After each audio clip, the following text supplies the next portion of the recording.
So I'm Dave Mathews, founder of NewAer, and what we thought was location services weren't accurate enough when you were inside of a building. So we started thinking about this notion of proximity, how close your device gets to another device, and maybe make them wake up and know about each other, and then leverage resources from one device to another.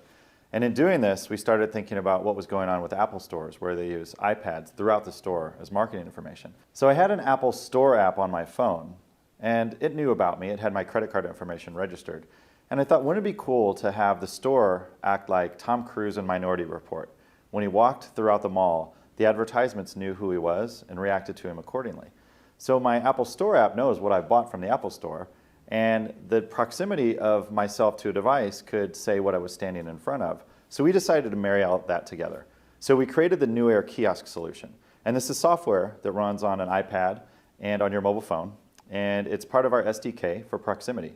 So when I walk up to a device like a tablet, it can register that I'm there, how close I am, and give a custom message to me. But we wanted a little bit more in the fashion of the late Steve Jobs. And that more was I can keep my phone in my purse or in my pocket, and as I walk up to it, it can send me at the kiosk, and I can hit one button, and it'll send a coupon back to my mobile phone in my pocket. So now, when I go to the point of sale to check out, I can just wave that coupon right in front of the barcode reader at the point of sale and complete a transaction. In the security models of iOS and Android, they don't beacon the device ID, but we can use things like Wi-Fi to determine where you are in a store. And we can also measure the heartbeat of these little devices. And there's a handful of Bluetooth sensors that people are going to be wearing. I've got this one on my keys, and I have the Fitbit on my waist. And we can actually react to the heartbeats of these devices as well. Now, we don't get user data like we would if you were using the SDK inside of the iPhone, but we can get general information and know that maybe you're a health nut because you're wearing a Fitbit, or maybe you have a special type of keychain that you don't want to lose your keys with. And all this data is ambient. It's going through the air. It's being broadcast every few seconds. And we can collect that and give relevant information to the user as they walk by a kiosk. So there's no doubt we're being bombarded with radio waves. In fact, when you launch your Windows or Mac to connect to a wireless network, when you click on the Wi-Fi icon, you can see all the radio data that's emanating.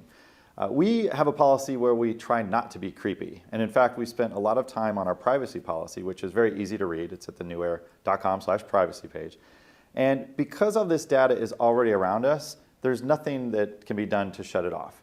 Now, the phones themselves have privacy models, but we think that consumers will want to opt in to getting more information.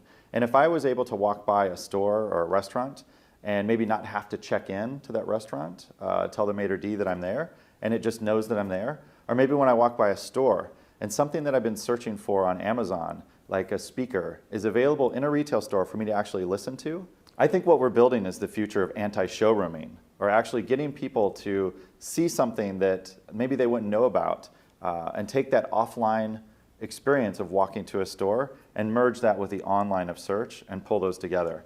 So any new technology should be indistinguishable from magic, and our technology we think is very magical.